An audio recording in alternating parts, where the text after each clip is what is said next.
Auroville farming நிறைய volunteers வருவாங்க. இந்தியாவிலேருந்து வருவாங்க, வெளிநாட்டிலேருந்து வருவாங்க. இந்த ஃபார்மிங் எப்படி நம்ம பண்ணுறோம், இதை அவங்க கற்றுக்குன்னு அவங்க எப்படி அவங்க ஊரில் செய்ய முடியும் அப்படின்னு சொல்லிட்டு.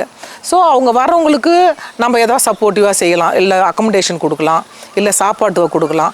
அவங்க கொடுக்குற டைமிங் வந்து ஒரு 4 to 5 ஹவர் கொடுப்பாங்க நம்மளுக்கு டைமிங்கு.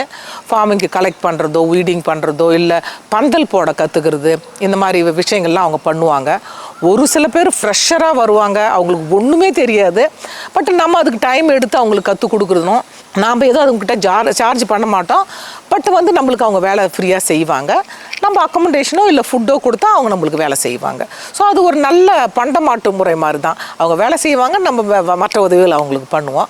அது ரொம்ப நல்ல ஹெல்த்தி சுச்சுவேஷன். நிறைய ஸ்டூடெண்ட் வராங்க, இன்ஜினியரிங் ஸ்டூடெண்ட்டு, ஈவன் டாக்டர்ஸ்லாம் வராங்க ஃபார்மிங் கற்றுக்கிறதுக்காக. அந்த ஃபுட்டு எப்படி நம்ம உருவாக்குறோம், அவங்க என்ன கன்சியூம் பண்ணுறாங்க, எவ்வளோ வேஸ்டேஜ் நம்ம பண்ணுறாங்க, இதெல்லாம் நிறைய கற்றுக்கிறதுக்காக நிறைய பேர் வராங்க.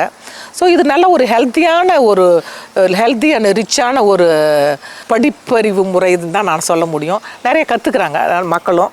ஸோ எங்களுக்கு ரொம்ப சந்தோஷம். மக்களுக்கு நாங்கள் நிறைய நாங்கள் தெரிஞ்சதை அடுத்தவங்களுக்கு பகிர்ந்து சொல்கிறதுக்கு எங்களுக்கு ரொம்ப சந்தோஷமாக இருக்குது.